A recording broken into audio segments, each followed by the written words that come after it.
আপনারা কি জানেন কলকাতা শহরের একদম ধারে এমন একটা জায়গা আছে যেখানে পাখির ডাক ছাড়া আর কোনো শব্দ নেই? চলুন আজ ঘুরে আসি দক্ষিণ কলকাতার শান্ত সুন্দর একটি বার্ড স্যাংচুয়ারি চিন্তামণিকর পাখি উদ্যান থেকে।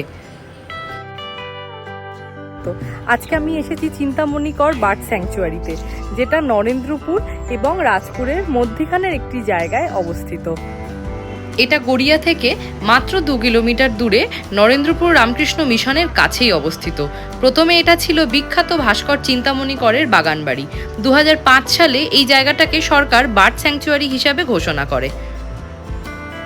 ভিতরে ঢুকলেই চোখে পড়বে সবুজে ঘেরা ঘন বন, ছায়াময় রাস্তা আর ছোট ছোট ঝোপঝাড়। গাছপালার মধ্যে দেখা মেলে নানা রকম প্রজাপতি, গিরগিটি আর প্রচুর পাখি। সন্ধেবেলায় এখানে পাখিদের কলরব এক আলাদা জগৎ তৈরি করে। কিন্তু এখানে প্রায় 65টিরও বেশি প্রজাতির পাখি দেখা যায়, যেমন মুনিয়া, কাঠঠোকরা, মাছরাঙা, ডোভ, কাস্তেচড়া, এমনকি শীতকালে পরিযায়ী পাখিও। ফটোগ্রাফারদের স্বর্গরাজ্য বলা হয় কিন্তু একে। খুব সুন্দর এই জায়গাটা। কলকাতার মধ্যে এত সুন্দর যে এরকম ছোট্ট একটা জঙ্গল আছে ভাবাই যায় না। তাই যতক্ষণ না আপনারা এখানে আসবেন ততক্ষণ অবধি বুঝতে পারবেন না এই জায়গার মাহাত্ম্য। তবে আসার আগে কিছু কিছু প্রিকশন, যেমন ধরুন মশার কামড় থেকে বাঁচার জন্য ওডোমস টাইপের কিছু ক্রিম, এসব নিয়ে আসাটাই ভালো। ছাতা আর এখানে একটুখানি সাবধানে হাঁটাচলা করাটাই ভালো, কারণ এখানকার জঙ্গলের মধ্যে প্রচুর রকমের সাপ, বেজি, এইসব জিনিস আছে।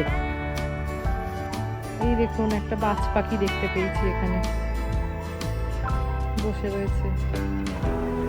এটি একটি শর্টস ভিডিও দিলাম, বড় ভিডিও এর খুব তাড়াতাড়ি চ্যানেলে আমার আপলোড হবে।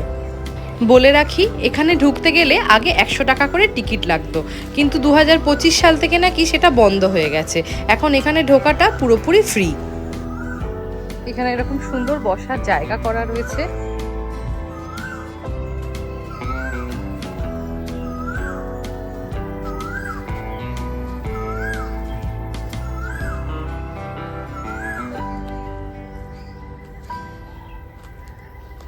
অনেকগুলি রাস্তা রয়েছে এখানে, একটুখানি দেখে শুনেই যাবেন।